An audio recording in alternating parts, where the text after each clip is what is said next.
네, 안녕하세요. 염승환 이사입니다. 자, 오늘 2025년 26년 1월 20일 시장 함께 읽기 시작을 하도록 하겠습니다.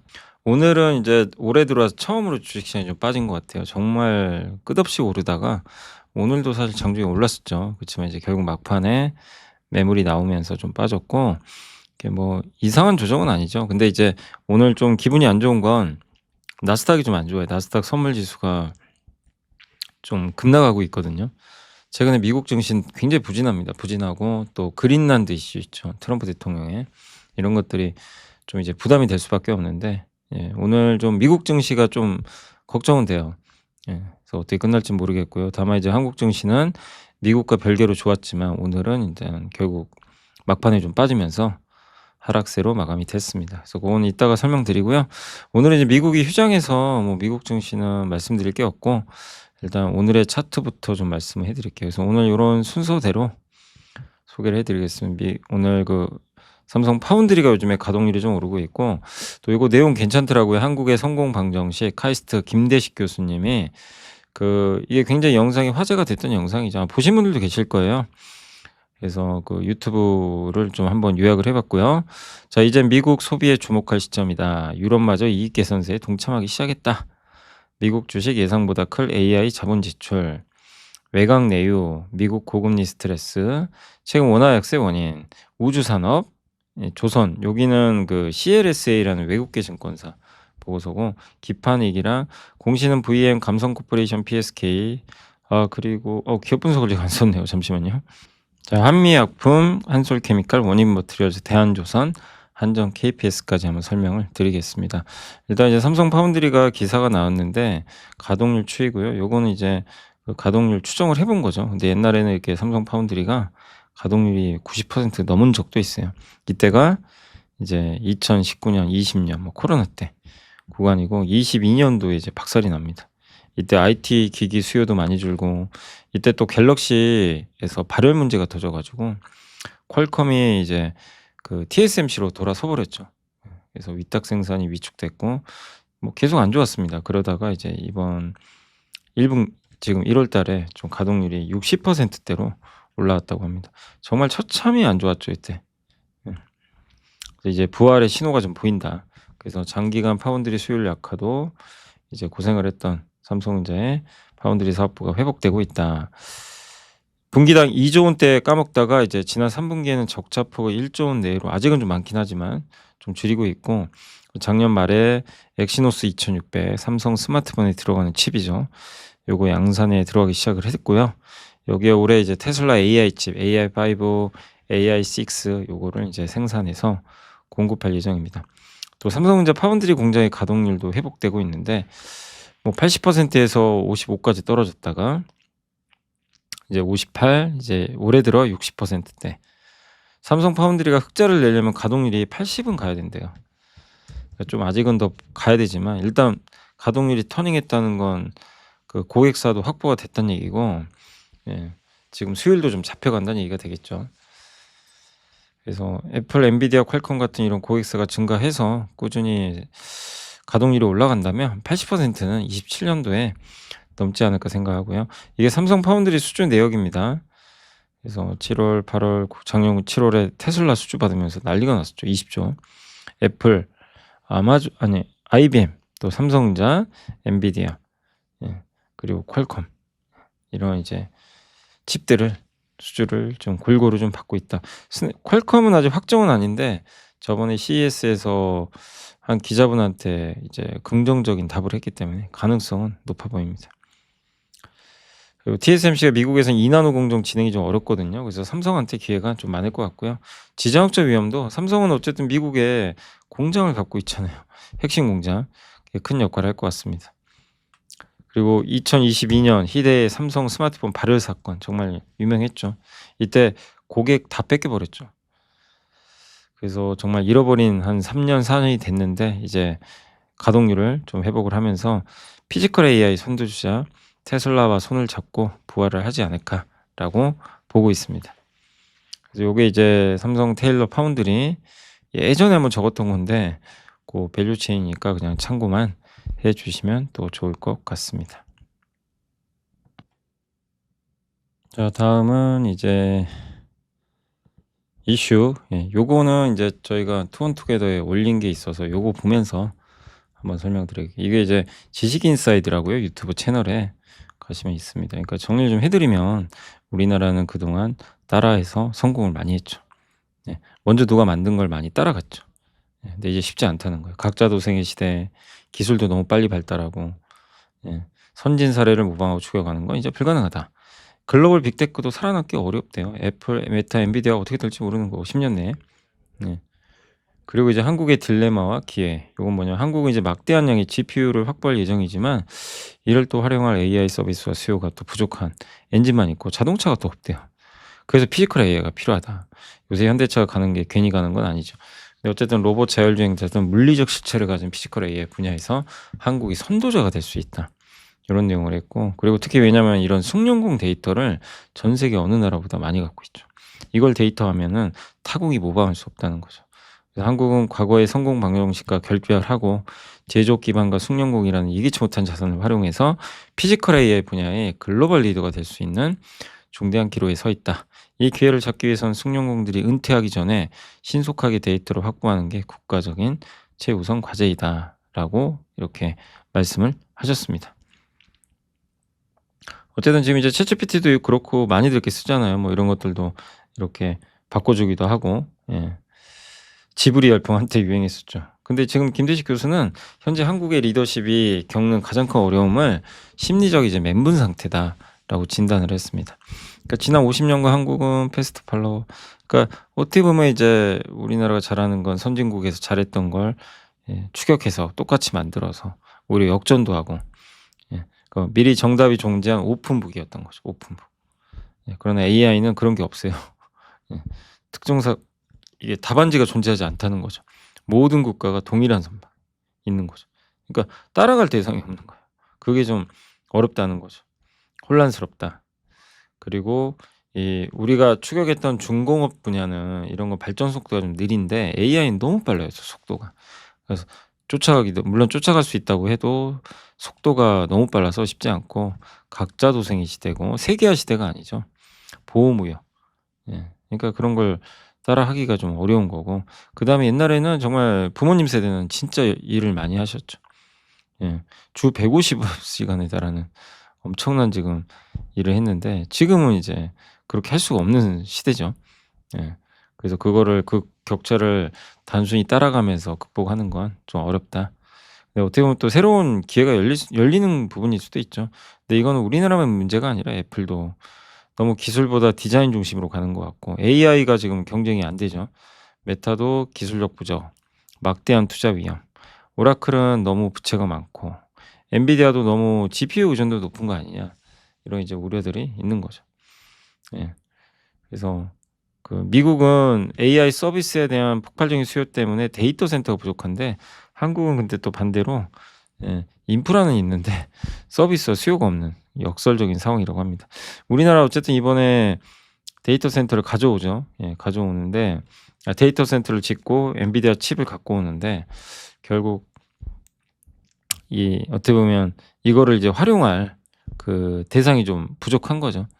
그래서 이제 이런 걸 해결하기 위해서는 피지컬 AI가 필요하고, 예 LMM 생성형 언어 모델 챗GPT가 문법을 가르치는 대신 방대한 텍스트를 학습해서 언어를 터득했잖아요. 엄청난 텍스트를 보면서 챗GPT가 언어를 이제 깨달은 거거든요. 로보틱스도 그러니까 뭔가 이렇게 수식 계산이나 이런 게 아니라 학습을 통해서 직접, 그러니까 만약에 한 노동자가 자동차를 조립하는 걸 그대로 보고 따라하는 거죠. 그런 식으로 그런 움직이는 데이터가 필요한데 그거를 가장 잘하는 국가가 사실 한국이라는 거죠. 그래서 데이터의 질이 로봇의 성능을 결정한다. 그래서 수십 년 경영의 숙련공이 생성하는 데이터가 필요하다. 미국, 유럽은 제조업 기반을 상실했다.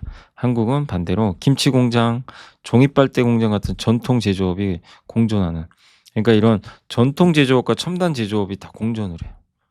그런 세상인 거죠. 울산, 창원 등지는 여전히 수십 년 경력의 용접 조리, 이분들의 데이터가 너무 중요하다는 거예요. 그들이 고글과 장갑 착용하고 작업을 하게 되면 그들의 노하우가 독점적인 피지컬 AI가 된다는 거예요. 그래서 그 공개된 인터넷 데이터로 학습해서 누구나 따라할 수 있던 챗GPT와 달리 피지컬 AI는 어쨌든 저런 숙련된 예 그 노하우가 있어야 되는 거잖아요. 근데 그거를 아무 국가나 갖고 있지는 않다는 겁니다. 그래서 한국이 잘할 수 있다는 거예요. 결론 뭐냐? 우리 한국한테는 오히려 기회가 된다. 지금 로봇, 자동차, 자율주행 이런 기업들이 가는 거는 분명히 큰 의미가 있고요. 가장 신속한 과제는 수십 년 경력의 베테랑 숙련공들이 은퇴하기 전에 그들의 지식과 경험을 움직이는 데이터로 빨리 전환해야 된다는 거죠. 현대차가 보스턴 다이내믹스를 활용해 휴머노이드 로봇을 공개했죠. 구글의 딥마인드, 엔비디아 협력하고 물리 데이터를 현대차가 공급해서 28년에 양산이 들어가는데 어쨌든 현대차에게 28년은 매우 중요하다. 피지컬 AI는 한국의 새로운 성장 방정식이고 최근의 현대차 주가 상승을 그냥 단순한 상승으로만 봐서는 저는 안 된다. 이렇게 제가 좀 결론을 내려봤습니다. 의미가 있는 거죠. 우리 한국한테도 너무나 중요한 지금 변곡점인 이 피지컬 AI다. 라고 한번 정리를 해 드렸습니다. 그래서 좋은 이렇게 영상이 있어서 한번 제가 소개를 해 드렸고요. 자, 이제 오늘 보고서 좀 볼게요. 자, 하나 좀 오늘 좀 한미약품이 IR이 있었나 봐요. 보고서가 많이 나온 거 보면 실적 좋답니다. 이번 4분기 실적 괜찮고요. 북경 한미 괜찮을 것 같고, 다만 이제 머크의 MASH 대사 이상 지방 간염 치료제 에페글레나타이드, 이게 뭐죠? 이름이 갑자기 기억 안 나네요. 그리고 비만 치료제가 에페글레나타이드죠. 비만 치료제. 요게 품목허가 신청을 했고 올해 이제 우리 식약처에서 아마 품목허가를 해주지 않겠냐 기대는 하고 있습니다. NH에서는 이제 학회를 주목하자. 유럽 간학회 5월 27일, ADA 미국 당뇨병 학회 6월 5일 여기서 학회가 열리는데 머크 있죠. 이 머크가 맞아 이름이 에피노페거듀타이드, 이게 지방간염 치료제입니다. 이 데이터를 이번에 JP모건 헬스케어 컨퍼런스에서 공개를 안 한 거예요. 그래서 한미약품이 빠져버린 거예요. 공개할 줄 알았는데 근데 아마 이때 할 것 같으니까 좀 늦어졌죠. 5월에 할 가능성이 좀 높다라고 보시면 되겠고, 저게 성공하면 일단 지금 시총 기준으로는 한 상한가 한 번 정도 갈 수 있고 실패하면 10% 정도는 급락할 수도 있다. 일단 중요한 이슈가 될 수밖에 없고 국내 바이오 섹터 전체에도 중요하다. 그래서 잘 되길 바라고요. 그때 나왔던 뭐 중간 데이터는 잘 나왔던 걸로 기억이 나는데 좀 기대는 하고 있습니다. 자, 한솔케미칼은 반도체 소재죠. 그래서 계필이랑 공정이 있는데 이렇게 공간이 생겨요. 보이세요? 이런 거 채워 넣어야 돼요. 그래서 갭, 요 어떻게 보면 이제 공간이라 할 거예요. 요거 갭, 요걸 채운다. 필. 이렇게 보시면 되고, 반도체 업사이클 2차 전지도 하죠. 그래서 올해 사상 최대 실적 낼 것 같습니다. D램 파운드리의 수혜가 이번에 낸드보다 크죠. 낸드도 이제 살아나요. 근데 과산화수소는 이제 식각 소재로 많이 쓰이는데 이게 주력입니다. 근데 이게 원재료가 LNG인데 LNG 가격도 좀 안정화되면서 괜찮고요. 그리고 프리커서는 이제 전구체라고 하는데 어쨌든 이제 증착 소재라고 보시면 돼요. 거기에 들어가는 소재고, 요게 이제 점점 첨단 공정 비중이 높아지면서 저 수요가 올라가고 있다고 합니다. 한솔케미칼의 이제 주력은 TSA라고 합니다. 요 프리커서 종류가 되게 많거든요. 그 중에 한 소재 이름이 TSA. 그래서 프리커서 매출에서 40%가 여기서 나옵니다. 파운드리, 로직의 계필, 아까 말씀드린 공간 채우는 그걸로 사용이 된대요. 그래서 최근 선단 공정의 사용량이 대폭 증가하고 있고, AI 데이터 센터형 로직 칩 수요도 증가하고, 주요 AP 제조 공정, 그러니까 스마트폰에 들어가는 칩이죠. 3나노 이하로, 그러니까 점점 미세화되는데 그럴 때 이제 필요한 증착 소재라고 좀 보시면 좋을 것 같아요. 그리고 엔비디아, 루빈 등 주요 신규 칩들이 3나노 이하로 제조될 거니까 TSA 소재 수요는 늘지 않겠냐 이렇게 보고 있고, 요게 D램이 이제 데이터가 이렇게 가서 여기다 데이터가 여기에 저장하거든요. 이 데이터를 오랫동안 머물게 하는 역할이 바로 이게 하이K 유전체라 그래요. 하이K. 하이K가 저 소재를 입혀줘야 돼요. 저기다. 그러면 이 데이터가 밖으로 안 나갑니다. 머물러 있으려고 그래요. 그래서 그런 막들을 입혀주는 장비 이런 거 하는 회사가 어디예요? 장비가 유진테크, 주성엔지니어링, 원익 IPS, 여기 소재가 한솔케미칼이 공급을 하는 거죠. ZR 프리커서도 작년부터 공급을 시작했다고 합니다. HF 프리커서는 특허로 보호되지만 내년부터 신규 업체들 내년 특허가 끝난대요. 그래서 새롭게 또 시장이 열릴 것 같고 2차 전지는 접착 소재 있어요. 바인더라고.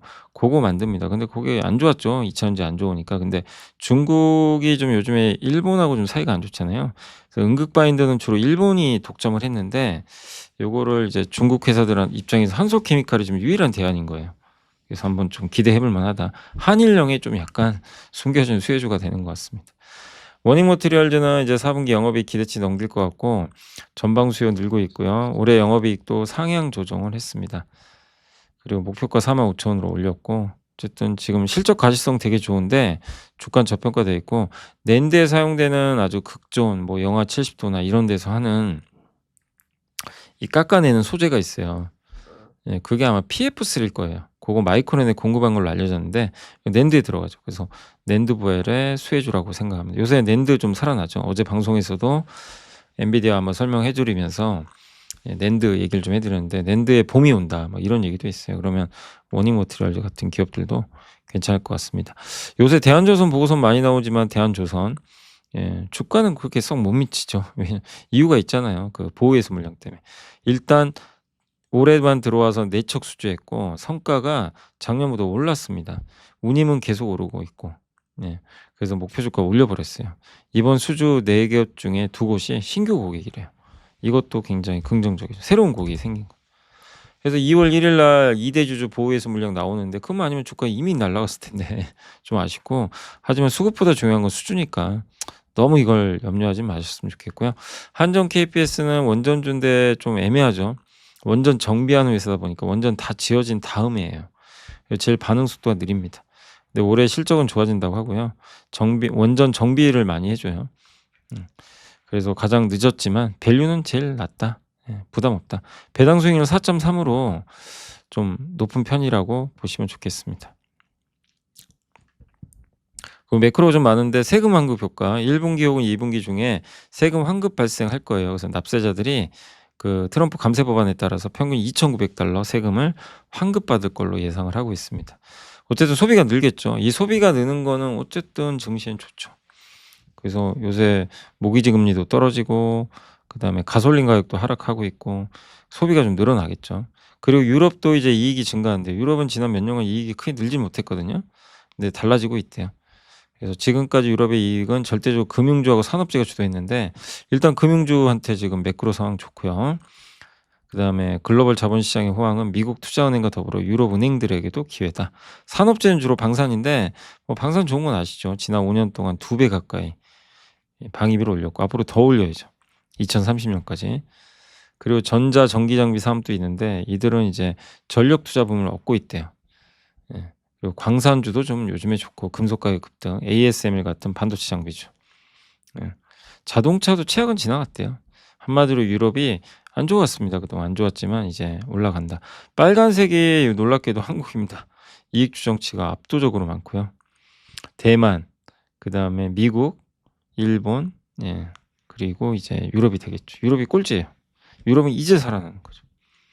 이제 살아나는 건 또 주식 투자에서 굉장히 큰 의미가 있고요. 이렇게 되면 미국이 상대적으로 부진하고요. 달러는 좀 약해질 수 있습니다.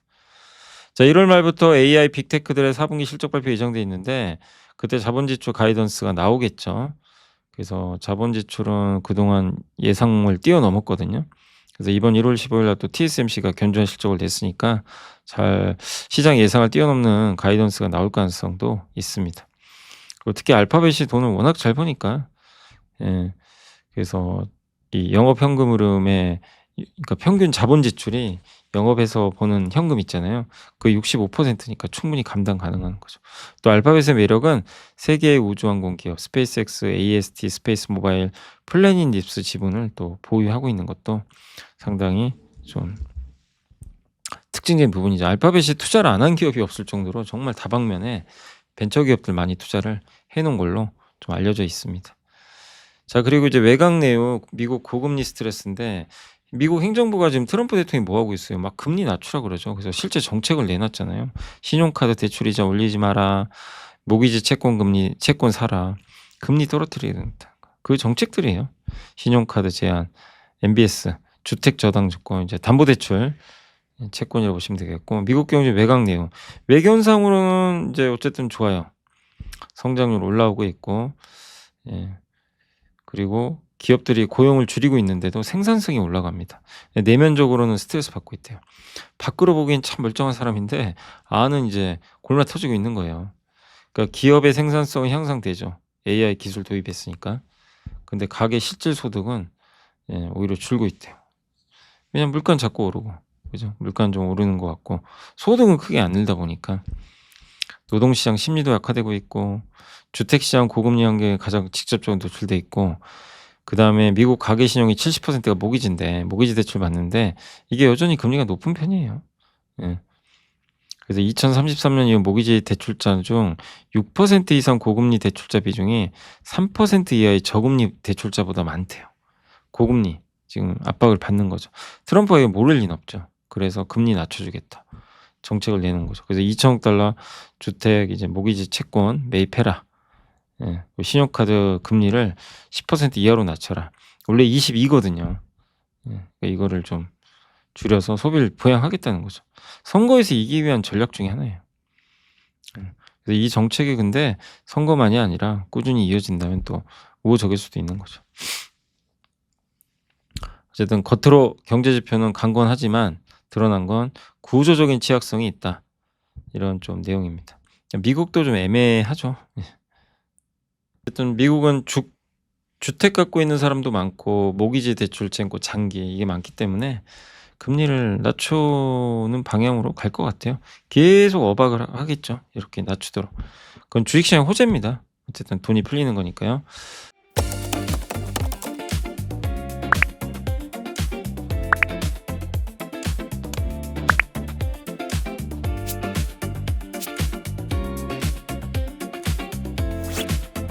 지식이 복리로 쌓이는 투원투게더. 자, 메리츠증권의 이승훈 연구원님이 이제 원화 약세. 요새 원화 약세 뭐 논란 많죠. 오늘도 환율 또 올라갔어요. 참. 예. 어쨌든 지금 여러 이유들이 있는데 좀 정리해드리면 엔화가 좀 약한 것도 하나의 원인이래요. 작년 1, 4월은 우리나라 문제였지만 하반기부터 엔화랑 동조가 됐어요. 또 이번에 조기 총선 들어간다 그러죠. 일본이. 그러니까 좀 정치 불확실성. 일본 엔화 약세, 한국의 원화도 덩달아 약세. 이렇게 보시면 되겠습니다. 현재는 일본 경제는 성장하고 있어요. 잠재 성장률 이상이고 물가 상승 압력은 크고 이런 금리 인상을 해야 되거든요, 사실. 그런 언지를 준다면 엔화는 강해지겠지만 일단 지금은 아직까지는 엔화 약세를 좀 더 선호하는 그런 분위기인 것 같습니다. 일본 엔화가 좀 강해져야 우리나라도 조금 환율이 뒤따라 내려올 것 같습니다. 그리고 우리나라 M2 증가율이 미국 M2 통화량 증가율을 상회했던 점이 원화 약세에 약한 이유 중에 하나 아니냐 이렇게 보고 있는데 아니다. 통화량 증가가 인플레를 유발해서 화폐 가치를 떨어뜨렸으려면 물가가 사실은 더 높아야 되거든요. 예. 돈이 많이 풀리면 물가는 올라가요. 근데 우리나라가 돈이 더 풀렸다는 얘기잖아요, 지금. 한국의 M2 증가율이 미국보다 높다. 그러면 우리나라 물가 상승률이 미국보다 높아야 되는데 미국 물가보다 우리가 더 낮아요. 그러니까 이것도 좀 맞는 논리는 아니라는 거죠. 예. 설득력 떨어진다. 어쨌든 우리 요게 M2, 요게 미국, 한국 이렇게 증가하고 있는데 요새는 미국이 좀 더 많이 치고 온 것 같아요. 그래서 진정 통화량 팽창 속도의 차이가 변수면 일본 엔화는 1990년대부터 강세가 더욱 강했어야 된다. 이런 좀 내용입니다. 근데 엔화는 굉장히 약한 편이죠. 그리고 물가, 요게 미국이고 요게 일본입니다. 한국의 M2가 팽창했다는 사실을 인정해도 정부가 또 확장 재정하고 재정 적자를 용인하고 정부가 의도적으로 이제 돈을 푸는 거죠. 이게 통화량 증가의 또 주범은 아니래요. 예. M2는 이제 통화량이죠. 요거의 대부분이 예수금이래요. 예. 그런 또 내용도 있다고 합니다. 그래서 이게 또 너무 얘기를 많이 하면 길어지니까 좀 넘어갈게요. 그러니까 정부 재정보다는 그러니까 한마디로 대출을 늘려서 통화 팽창이 나온 거다. 정부가 늘린 것도 있겠지만 여기서 핵심 뭐냐면 대출 좀 정책이 그러니까 대출이 좀 증가한 부분들. 이게 좀 좀 통합 팽창을 일으켰다라고 보시면 되겠고 증권 투자 수지가 이게 좀 제일 많이 거론되죠. 그러니까 한마디로 여러분이 미국 주식 사서 나간 돈, 외국인이 우리나라 주식 사서 들어온 돈 이거보다 훨씬 많은 거죠. 예. 그게 좀 가장 명확하다 보시면 되겠습니다. 그래서 오늘 RIA 계좌가 공개가 됐죠. 그래서 아마 이제 준비해서 나올 것 같은데 여러분이 뭐 예를 들면 저희 이제 LS증권에 RIA 계좌를 하나 트시면 하나만 틀 수 있어요, 전 증권사 통틀어. 그러면 알파벳을 내가 갖고 있는데 알파벳을 옮겨요. 이제 LS증권의 RIA 계좌로. 그런 다음에 거기서 주식을 팔아요. 팔면 원래 양도세 내야 되잖아요. 22.5. 안 내도 됩니다. 이번 1분기에 이거를 미국 주식을 팔아버리면 예, 양도세를 안 내도 된다고 하더라고요. 단 매도 금액은 5천만 원까지 이제 한정적이다. 저기 위에서 방송이 나와서 어쨌든 예, 많이 나가는 거죠, 돈들이. 예. 그래서 내국인 증권 투자, 외국인 증권 투자. 요게 파란색이 내국인이고 위에가 옅은 선이 있죠. 어때요? 외국인이 우리나라 투자한 게 훨씬 많았죠. 우리가 해외에 투자하는 거보다. 근데 지금 역전됐죠. 그래서 그러다 보니까 환율이 같이 따라갑니다. 나간 돈 많으니까.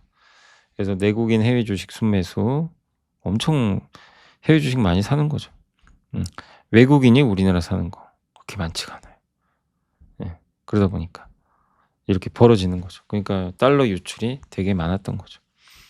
그리고 대미 투자협사 우리가 이제 200억 달러 투자해야 되는 이것도 좀 불확실한 거죠.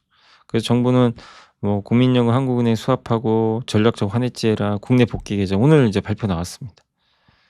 그래서 거기다 세계 채권 지수 요거는 많이 설명드렸죠. 월 70 최소 9조 원 이상은 들어올 것 같아요. 예, 4월부터 11월까지. 그러니까 한마디로 예, 시간 문제다. 환율 떨어지는 건 시간 문제지만 지금 당장은 뭔가가 없어요. 그러다 보니까 환율이 다시 또 1,480원까지 올라가는 모습이 나왔던 것 같습니다. 그래서 올해 어느 시점에서는 1,400원 깰 수도 있지만 지금 당장은 예, 조금 예, 그 시간이 예, 좀 걸린다라고 좀 보시면 좀 좋을 것 같습니다. 약간의 시간차는 좀 있는 것 같아요.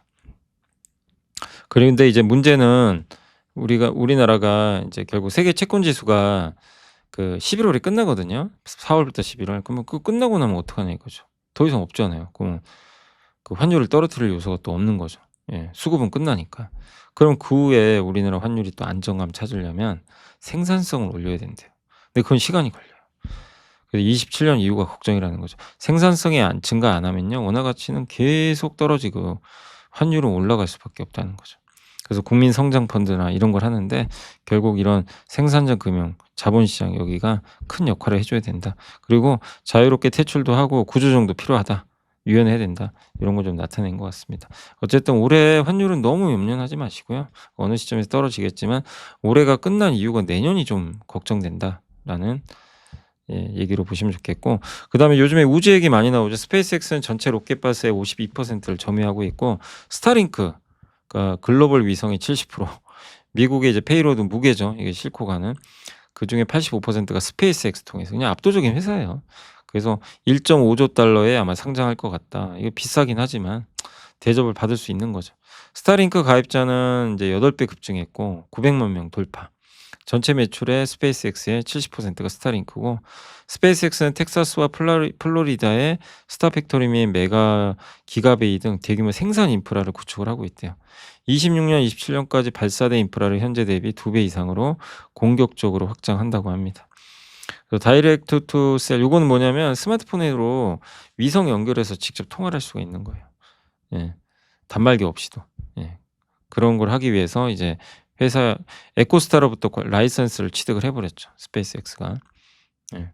그래서 기존 스타링크, 다이렉트. 근데 기존 스타링크가 훨씬 빨라요. 근데 안테나가 있어야 되는데 이건 스마트폰으로 하니까 좀 편리한 거고 요게 좀 효용성은 있죠. 요건 좀 느리고. 예. 근데 어쨌든 뭐 안테나 없이도 바로 내가 위성 통해서 스마트폰으로 할 수 있다는 건 장점은 또 있는 거죠. 우주 궤도는 지상 대비 효율이 높지만 여기다 데이터 센터 짓는 건 저는 사실은 좀 쉽지 않다고 봅니다. 그거 GPU나 이런 거 교체해야 되거든요, 한 번씩. 부품 같은 거 고장 나고. 관리가 어려워요. 현실적으로 쉽지 않습니다. 그리고 계속 쏴야 되거든요. 여기 인공위성. 그 발사 비용도 만만치 않을 거고 발사 비용이 정말 싸지면 또 모르지만 그리고 우주는 안보 문제가 좀 있어요. 그래서 미중 우주 패권 경쟁이 이어질 겁니다. 예, 서로 과시하는 목적도 있을 거고. 예, 그렇지만 단순 기술 과시보다는 이제는 정말 안보 목적으로 하는 것 같아요. 그래서 2026년은 우주로 향하는 공급의 패러다임이 완전히 뒤바뀌는 해가 될 거고, 미국의 상업용 발사대가 8개에서 15개로 확충되고 규제 개선 등이 병행되면서 고빈도 발사 체제 구축을 통해 비용 구조가 근본적으로 개선될 걸로 보고 있습니다. 네. 그리고 국가 안보의 핵심축이 될 것 같다. 진입 장벽이 너무 높기 때문에 투자하실 때 주의하실 게, 우주는 지금 돈 버는 산업이 아니에요. 그래서 정말 변동성 클 겁니다. 뒤늦게 쫓아가면 또 물리게 되고, 그치만 이슈는 계속 나올 거예요. 그래서 안 좋을 때, 오히려 좀 관심 없을 때 투자를 해서 좀 기다리는 것도 괜찮습니다. 요새 뭐 이노스페이스 그렇게 안 좋다가 한 번에 갔고, 세트레가 인텔리안 테크 뭐 다 갔지만, 이제 뒤늦게 난 이제 괜찮으니까 해 봐야지, 그건 좀 아닌 것 같아요. 그건 좀 기다렸다가 한번 또 하시는 것도. 근데 이슈는 계속될 거니까 계속 관심은 좀 가져 봐야 될 것 같습니다. 우리가 사실 우주항공 공부한 지가 꽤 됐어요. 우주항공 2년 전에 공부했죠, 한국외국에서. 근데 그때 좀 너무 빨랐어요. 너무 빨랐고 이제 가더라고요, 이제. 예. 우주 데이터 센터가 지상보다 비용 우위를 확보하려면 어쨌든 단가를 낮춰야 되는 거고, 우주 데이터 센터는 쪼금 더 현실적으로 봤을 때는 좀 시간 걸린다. 너무 여기에 환상을 갖지 마셨으면 좋겠습니다. 자, 그리고 조선, 요거는 CLS에서 나온 건데, 우리가 이제 국내 증권사들이 보는 것보다 제가 읽어 보니까, 여기 나온 걸 보니까 LNG 시장을 더 좋게 보더라고요. 그래서 그 LNG 운반선 발주량을 80에서 90척 보거든요, 올해. 작년에 한 30 몇 척밖에 안 됐어요. 근데도 이게 보수적이래요. 올해 기본이 112척, 강세는 173척. 왜냐하면 이제 미국에서 선박이 공급이 부족하거든요, LNG 수출해야 되니까. 그래서 우리나라 조선사들은 이제 29년 물량 받고 있거든요. 근데 이거 늦어지면은 저 LNG 운반해내는 선주들은 급해져요. 반도체랑 비슷해요. 반도체 지금 막 필요하잖아요, 메모리. 달라고 하는데 받을 수도 없고 공급이 없으니까. 배도 비슷합니다. 29년에 LNG 수출 터미널이 완공되면 미국에서 배로 수출해야 되는데, 배가 29년에 없다고 생각해 보세요. 이 멘붕입니다. 근데 한국 조선사가 만드는 건 한계가 있고, 미국으로 왔다 갔다 하려면 중국 배는 안 돼요. 그러니까 이거 빨리 발주를 해야 된다는 거죠. 그래야 29년에 받을 거 아니에요. 그래서 괜찮게 보고 있습니다. 뭐 저도 여기에는 동의하는 바이고, 예. 그래서 성과는 오를 수밖에 없고요. 예. 현재 신조선가는 2억 4,800만 달러인데, 이러면 2억 6,500만 달러까지도 오를 수 있다고 합니다. 철저하게 이제 매도자, 공급자 우위 시장을 가는 거죠. 그래서 하나오션, 현대중공업, 한국조선해양을 좋게 보셨고, 저는 뭐 늘 말씀드리지만 LNG는 한국카본이에요. LNG가 좋다, 한국카본, 동성와인텍이죠. 네. 그 기자재니까. 네. 자, 그리고 마지막으로 기판, AI 기판 밸류체인 병목의 확장, SK증권의 박형우, 이동주, 권민규, 정. 기판은 트렌드가 대면적, 고다층, 미세회로, 고주파, 내열성 이렇게 돼 있는데, 이게 점점 비싸지고요. 공급은 점점 반도체랑 비슷해요. 그래서 작년엔 메모리가 주도했죠. 심텍 같은 회사들 엄청 올랐잖아요. 근데 올해는 플립칩 BGA가 주도했고, 여기 어디예요? 삼성전기, 예, 대덕전자, 예, 이수가 아니라 어디죠? 코리아 서키트, 여기가 대표적입니다. 그래서 MLB 호황 지속, 플립칩 BGA 가격 인상, 기판에도 인플레이션이 왔다. 가격 오릅니다. 가공비 오르고, 소재 가격 오르고, 공급은 부족하고. 예. 과거의 PCB는 공급사가 정해지는 주문형인데, 고객사가 그냥 해달라는 대로 해줬어야 돼요. 근데 지금은 범용 부품으로 많이 바뀌었죠. 그리고 메모리 기판은 기업들이 작년에 쏙한 기대감으로 진짜 많이 올랐죠. 예. 주가는 올랐는데 실적은 아직 아니에요. 그래서 선별하자. 그리고 패키지는 점점 커집니다. 이렇게 보이시죠? 요게 블랙엘, 요게 엔비디아 루빈. 예, 면적 커지면 당연히 비싸지고 수율은 떨어지니까 공급은 또 줄어요. 대면적하는 수율 급락을 초래한다. 그래서 고사양하는 면적이 넓어진과 동시에 더 많은 적층이 요구되고, 기판별로 고다층의 한계가 존재하며 불량도 발생하니까 어쨌든 신규 적층 공정이 도입돼야 되는 거. 이게 CCL인 거 아시죠? 우리 한번 공부해봤죠. 프리프레그 위아래 동박 붙여가지고 딱 하는 거죠. 요게 이제 기판 소재죠. 요 CCL 만드는 회사가 두산이죠. 그래서 그리고 현재 MLB 고다층 기판인데 현재 48층까지. 근데 이거보다 더 높게 만들어 달라는 요구도 있다고 합니다. 또 반도체형 기판도 업그레이드가 좀 어렵대요. 그래서 블라인드 비아홀 여기 가운데 구멍 파 가지고 두 번을 적층한다고 그러더라고요. 요 한 번 하고 두 번. 네. 요 공법인데 이렇게 하면 활용성이 올라간대. 요거 하는 회사가 어디죠? TLB. 예. 그래서 TLB도 괜찮죠. 그리고 소켓. 소켓은 요렇게 생겼어요, 가운데. 여기다가 반도체 있죠. 패키지. 요 숄더볼 볼 있죠. 얘를 그냥 꽂아요. 꽂아서 잘 작동하는지 보는 겁니다. 그래서 요거 하나가 이렇게 많이 꽂혀 있는 거예요. 여기 보이세요? 여기 테스트 보드. 그리고 요것도 당연히 좋아지겠죠, 저렇게. 수요가 느니까. 또 AI GPU의 패키지 기판 사이즈는 확대되고 있고 GPU 성능도 향상되고 대역폭도 확대되고 입출력 단자도 늘어나는 거죠. 그러니까 이렇게 기판의 입출력 단자가 늘어나면 이 소켓 적용해야 되는 그게 많아지는 거죠. 그냥 같이 좋아지는 거죠. 네. 그렇게 생각하시면 되겠고 마지막으로 이제 현재 공급이 부족한 건 MLB 그다음에 BVH 모두 아까 TLB 같은 요쪽하고 유리섬유, 메모리인데 공급 부족 기판이 향후에 추가될 건 요거래요. MLCC, 동박, CCL 그다음에 애플리치 BGA. 그럼 여기에 속한 기업이 어디죠? 삼성전기. 동박은 롯데에너지 머티리얼즈, CCL은 두산. 그다음에 플리치 BGA는 삼성전기, 코리아서킷, 대덕전자. 예, 여기가 이제 추가될 수 있다라고 생각해 주시면 될 것 같습니다. 자, 그렇게 해서 한번 정리를 이제 오늘 보고서는 좀 해 드렸고요. 공시 한번 보고 마무리를 하겠습니다. 오늘은 좀 짧아요. 벌써 지금 5시 10분이어 가지고 빨리 마무리해야 될 것 같습니다. VM이 오늘 좀 빠졌지만 어제도 반도체 제조 장비 185억이나 수주했어요. 주가 왜 안 갈까요? 소부장자. 자, 그리고 감성 코퍼레이션의 그 김우선 대표는 13억이나 썼습니다. 요번에 제가 홈페이지 들어가 보니까 B 있죠. BTS에 B가 모델이더라고요. 감성 코퍼레이션. 사실 지금 내수 경기도 안 좋지만 그냥 독보적인 것 같아요. 한마디로 우리나라 스모피크라는 의류 브랜드죠. 원래 일본의 캠핑 브랜드를 차용해 왔는데 라이선스 계약 맺고 의류 사업 전개해 왔죠. 무신사에서 판매 시작한 후로 점점 확장하고 있고 국내 아웃도어 시장이 작년 3분기까지 역성장했는데 스노우피크는 15%가 성장했대요. 그러니까 여긴 차별화되는 거죠. 중국에도 진출했고 B를 신규 모델로 채용하자마자 매출이 급증하고 있대요. 그리고 24년도에 기업가치 제고액 발표했고 최소 20% 이상의 매출 성장 목표, 당기 순이익의 무려 절반을 주겠대요. 정말 이런 건 박수 쳐줘야죠. 예, 업황이 안 좋더라도. 그래서 배당 수익률만 5% 나옵니다. 이익 대비하면. 이익도 꾸준하고 3분기 실적 좋았고요. 근데 꾸준히 이익이 좋아질지가 좀 관건이다라고 봐야 될 것 같습니다. 자, 그리고 PSK는 삼성자산운용에서 1조 원. 지난주에 한번 PSK는 설명해 드렸죠. 그 세정 장비죠. 예. 감가계획을 없애주는. 그래서 여기 좀 지분 투자했으니까 참고해 주시면 감사하겠습니다. 자, 이제 마지막으로 이제 마무리를 좀 할게요. 오늘 국내 증시는 결국 좀 빠져버렸고 계속 나르다가 이제 반도체가 좀 쉬어갈 때가 된 것 같아요. 좀 단기적으로. 예, 정말 많이 올랐습니다. 끝없이. 예. 근데 또 기회가 되겠죠. 빠진다면 뭐 아무런 지금 이유는 없고요. 오늘 기아도 좀 빠지고 2차전지 LG에서 근데 오늘은 한전이 주인공이었어요. 한전이 진짜 미쳤죠.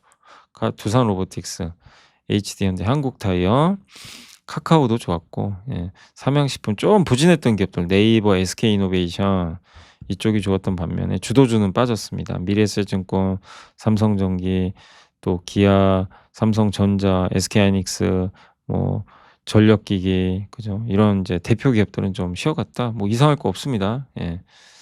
계속 오를 수는 없다 보니까 좀 쉬어갔고 나스닥이 좀 빠지는 게 선물이 영향을 줬어요. 코스닥은 우주항공 좋았고 로봇 좋았고요. 화장품 좋았고. 네. 반면 오늘 아쉬운 거는 이 소부장은 많이 오른 것도 없는데 참 두들겨 맞았습니다. 뭐 기회가 또 오지 않겠냐 이렇게 보고 있고요. 거래대금 상위 쪽에서는 일단 오늘 우진 그죠? 우진이 아주 좋았고 여기 원전이죠. 원전 대표죠. 원전 대우건설도 갔네요. 제가 강연회 할 때 지난주 토요일 날 회사에서 할 때 한 분이 물어보시더라고요. 대우건설. 얘도 원전주 아니냐. 그래서 원전주 맞다고는 했는데 진짜 안 갔는데 오늘은 원전주로 인정받았고 대한전선도 많이 물어보셨는데 오늘 좋았고요. 그래서 어쨌든 원전이 좋았네요. 예, 반도체는 좀 안 좋았고 코스닥은 오늘 알테오젠이 좀 빠져서 바이오는 좀 부진했지만 전체적으로 오늘 우주주, 우주 완전 요런 쪽은 분위기가 괜찮았던 것 같습니다. 반도체는 좀 빠지고요. 오늘 외국인들은 주식을 2,300억 정도 일단 팔아 버렸고 개인이 좀 많이 샀습니다. 7,900억. 예. 그래서 오늘은 일단 좀 차익 매물 나왔다라고 보시면 될 것 같습니다. 마지막으로 오늘 섹터는 일단 항공주, 에어부산이 좀 좋았네요. 그리고 시멘트도 오랜만에 좋았고 전선, 대한전선이 좋았습니다. 비료, 엔터 예, 괜찮았고요. 하이브가 요새 뭐 견조하죠. 그리고 화학섬유도 오늘 조금 일부 올라갔고요. PCB도 뭐 기업마다 좀 다르지만 일부 반등했습니다. 근데 확실히 오늘은 주도주가 빠져가지고 시장은 힘이 없었다. IT는 그냥 빠졌어요 오늘은. 반도체부터. 그래서 오늘은 좀 쉬어가는 하루였다. 예. 며칠 쉴지 모르겠어요. 예, 그렇지만 5천을 가는 거는 문제는 없을 것 같고 그 시기가 좀 늦어질지 지켜봐야 되겠습니다. 자, 아무튼 오늘도 고생하셨고요. 제가 내일은 또 라이브 있으니까 라이브 시간에 찾아뵙도록 하겠습니다. 오늘 정말 고생하셨습니다. 감사합니다.